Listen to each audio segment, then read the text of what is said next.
agradezco mucho la presencia del doctor Garza por acompañarnos.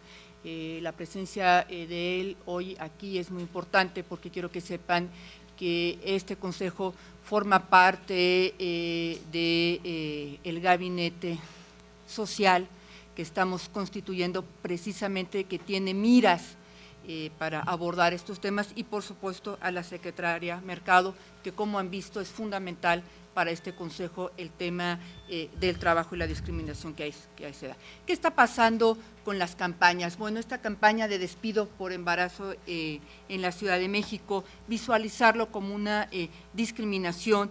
En ella lo que hicimos fue exhortar a las mujeres embarazadas a denunciar ante el COPRED. Como ustedes saben, discriminar en la Ciudad de México es un delito, lo dice así el Código Penal, el artículo 206. El 36% de las mujeres embarazadas que denunciaron discriminación llegaron por el impacto de esta campaña. Nosotros queremos hacer aquí un agradecimiento especial al área de comunicación social del gobierno de la ciudad, porque fueron ellos y ellas quienes diseñaron esta campaña, que pudimos estar durante 3 meses en el mobiliario urbano, como bajo puentes, parabuses, en medios de transporte como metro, el Metrobús y transporte eléctrico, así como en el sistema de televisión de la Ciudad de México en Capital 21. Estas acciones, lo que nos enseñó y la enseñanza aprendida acá es que en las siguientes campañas que este año hará el COPRED, seguir esta ruta que indiscutiblemente hace que la ciudadanía se visibilice, y es una manera de empoderarlas de manera importante. La siguiente, por favor. Voy a conversarles un poco sobre la intervención del COPRED en casos de su competencia, estos casos que resultaron para nosotros importantes. 535, como les decíamos, fueron orientaciones canalizadas y gestionadas de gestiones a la ciudadanía. Es decir, el COPRED no solamente es un espacio de atención a víctimas por discriminación, sino nos hemos vuelto ya un referente importante de la ciudadanía para preguntarnos qué hago en temas que no son de discriminación, pero que sí son de menoscabo a la dignidad de las personas. Tenemos firmado convenio con 135 organizaciones de la sociedad civil, y muchas de las acciones que hacemos orientamos a la ciudadanía a este tipo de organizaciones. 154 casos se han calificado como presuntos actos de discriminación. Y en la siguiente lo que vamos a encontrar es que 127 son quejas. ¿Qué es una queja? Una queja es cuando el conflicto se está dando entre particulares, ya sea entre vecinos, entre el patrón, la patrona, en la calle, ¿no? Y 27 casos son de reclamación, es decir, es cuando el peticionario o la peticionaria se queja de alguna instancia de gobierno o de alguna persona servidora pública. Este es el reto, me parece que aquí es en donde tenemos colocado el reto. El señor jefe de gobierno ha sido muy claro en que tenemos que trabajar hacia cero discriminación en la Ciudad de México. El año pasado capacitamos a 2,000 funcionarios y funcionarias del gobierno de la ciudad. Vamos a seguir encaminadas a este esfuerzo para lograr que el número de reclamaciones sea cero. Es decir, las personas que trabajamos en el gobierno de la ciudad, ni por acción, ni por omisión, ni por dolo o sin él, podemos discriminar a las y los que viven y transitan en esta Ciudad de México. Sin duda, hemos dicho y hemos reconocido muchas veces, bueno, que el ADN de esta ciudad precisamente es la inclusión, toda la política pública que hemos hecho en este sentido, la política legislativa. Entonces, tenemos que seguirla manifestando y visualizando. ¿Cuáles son los motivos por los cuales se discriminan en la Ciudad de México? Ustedes saben, porque muchas y muchos nos acompañaron el año pasado cuando presentamos la primera encuesta de discriminación. Esto lo que tiene que ver, y no siempre hay concordancia con esos datos, ¿quiénes se acercan al Consejo? Eso no significa que sea el grupo mayormente en situación de vulnerabilidad o de discriminación, sino son aquellos que se acercan más al Consejo. Eso es un dato como que hay que tenerlo muy claro. Indiscutiblemente, por embarazo son el 35%, orientación o preferencia sexual el 10%, y por personas con discapacidad estamos colocados en el 8%. La apariencia física es una conducta, es una acción por la cual se detona esta conducta de discriminación, y lo tenemos ahí claramente focalizado porque en la encuesta es lo que nos dice la encuesta. Las personas de piel morena son el tercer grupo más discriminado en la Ciudad de México. ¿Qué significa? Bueno, pues significaría que nos estamos discriminando los unos a los otros. Así es, señor. Algunos hallazgos y resultados de la atención de casos. Miren, en los resultados de la EDIS 2013, las personas indígenas es el grupo más discriminado. A ver, y cuando yo digo es el grupo más discriminado, es que la encuesta vota, y las y los especialistas en estadísticas me lo han dicho con muchísima claridad. Mitoski fue quien nos hizo esta encuesta, resultó el 98%, me decían, es impensable cuando una encuesta vota un 98%, ¿ven? Es casi estar hablando de un 100%, esto es inimaginable en una encuesta. Pero de ese tamaño es la discriminación a la población indígena.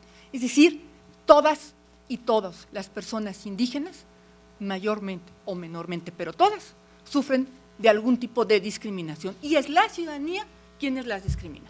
Por eso es fundamental que modifiquemos nuestra cultura, es fundamental que modifiquemos nuestro lenguaje. No es posible y no podemos aceptar que en esta ciudad decir indígena sea la manera que se usa para insultar.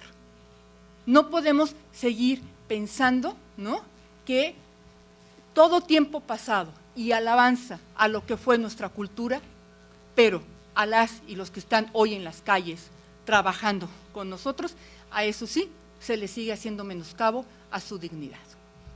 Estos son los avances que queremos dar en este consejo y por eso es que nos preocupan estos datos, porque el segundo grupo son los hombres gays. Ojo, la ciudadanía no hace diferencia entre gays, transvesti y mujeres transexuales. Aunque la encuesta sí los separamos, a todos los mira en un solo sector, que son los gays. Y lo otro es el tema con VIH-Sida, que son los más discriminados según la percepción de las y los entrevistados.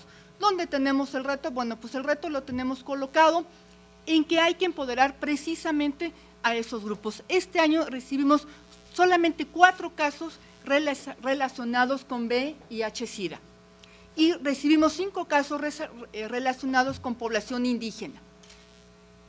Sin embargo, sabemos que son los grupos mayormente discriminados. Es por eso que este año el Consejo nos vamos a dedicar precisamente a esos grupos en situación de vulnerabilidad. Y la próxima campaña que haremos será en el tema indígena y será un llamado que haremos a la ciudadanía para que no los discriminen, no solamente empoderar a los grupos indígenas, sino para que modifiquemos nuestra conducta. En la siguiente, otro tema a destacar es la persistencia de discriminación hacia las mujeres, de las 150 quejas y reclamaciones iniciadas, que corresponden al 77%. ¿Cuáles son los motivos por los que las mujeres nos quejamos? Embarazo, género y apariencia. En el ámbito laboral es un espacio donde más se discrimina y eso lo sabemos todos. La primera causa, los 3 principales lugares donde más se discrimina es en la escuela, el trabajo y la calle.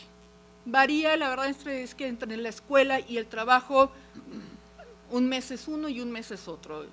A veces está en primero y a veces está en segundo, como sea.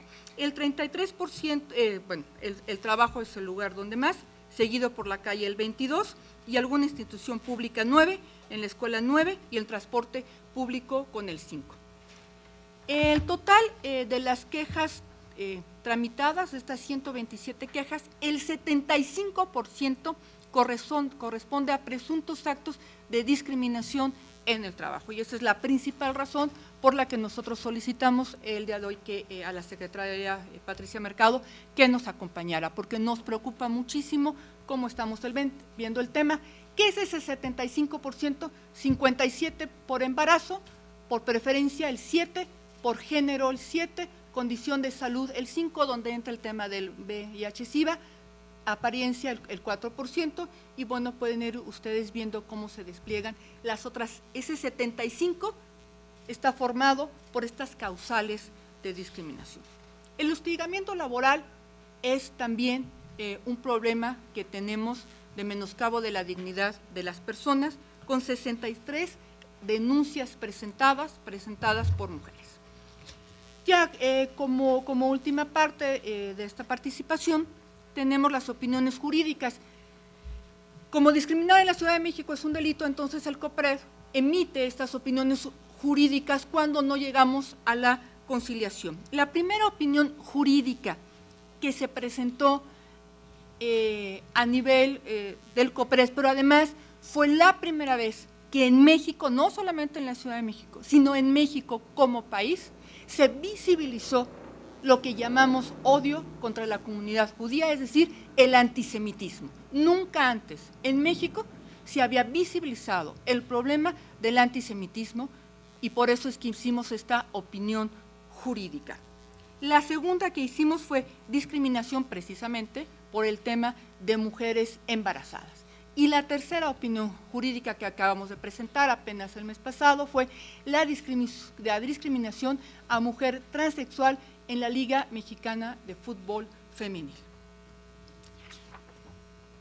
Tenemos otros dos casos que son de opiniones consultivas. Una es a solicitud de la Comisión de Derechos Humanos del DF, la comisión nos está remitiendo a este consejo a que emitamos opinión sobre los casos de discriminación que les llegan a ellos, entonces emitimos esta opinión jurídica.